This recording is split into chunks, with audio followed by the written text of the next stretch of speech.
Dr. Christina Chester, and welcome again to our MCPS video series, Waymaking. Our goal is to help families make their way through many of the emotional challenges we are faced with today.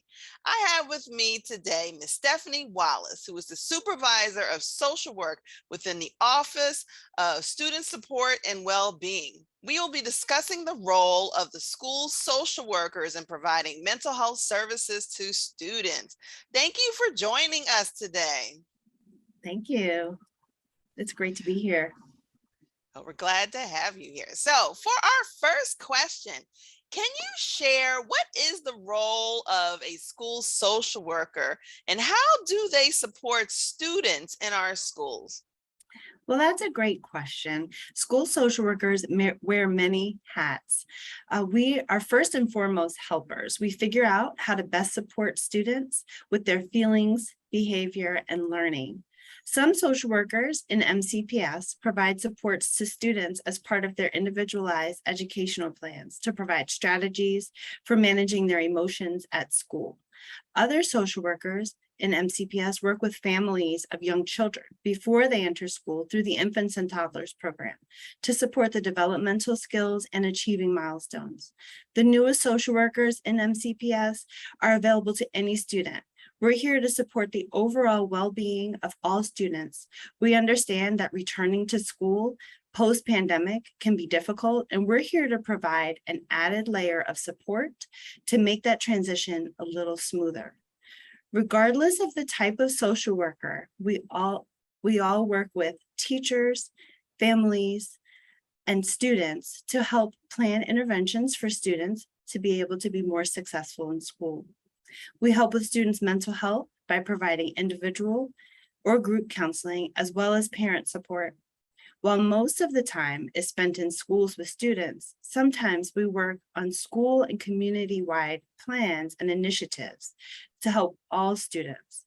Being a part of this well-being team at all schools, the Mental Health Awareness Week and Mental Health Fair are just a few examples of some of the additional supports we provide.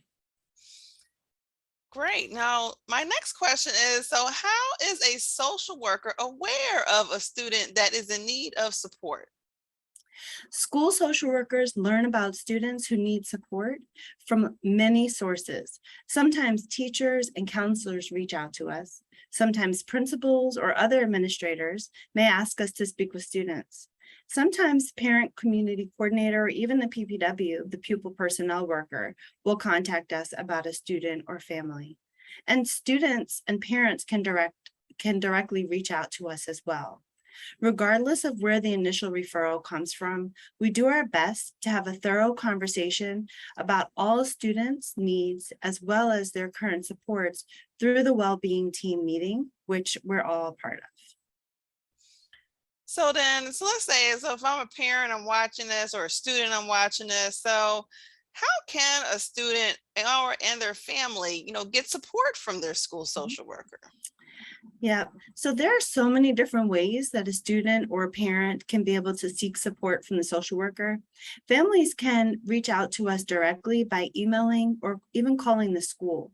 Our emails are often listed on the school's webpage, but if that's not able to have been found, you can always call the school's front office or the counseling center, and they'll be able to connect parents with the social worker. Students can also ask their teacher or counselor to refer them to the school social worker. All well-being social workers will have office hours every day, so any student will be able to stop by their office if they need support. No, that sounds great. And so my last question, so do you have any suggestions or feedback for families and students to help them to stay resilient during this time? So I'll share a little bit about myself. For me, something that I do to remain resilient and keep my mind at ease includes spending time outside as much as I can. Sometimes I may take a walk by myself or even with a family member. I enjoy talking to my friends and family, and I also enjoy practicing yoga, listening to podcasts, and reading. During the pandemic, I found that listening to meditation apps like Calm also really helped to ground me.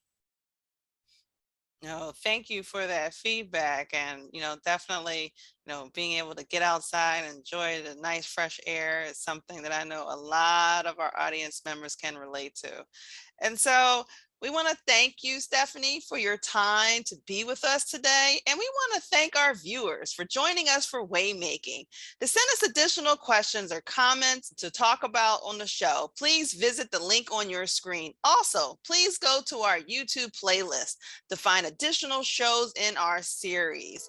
And please join us next time on MCPS Waymaking.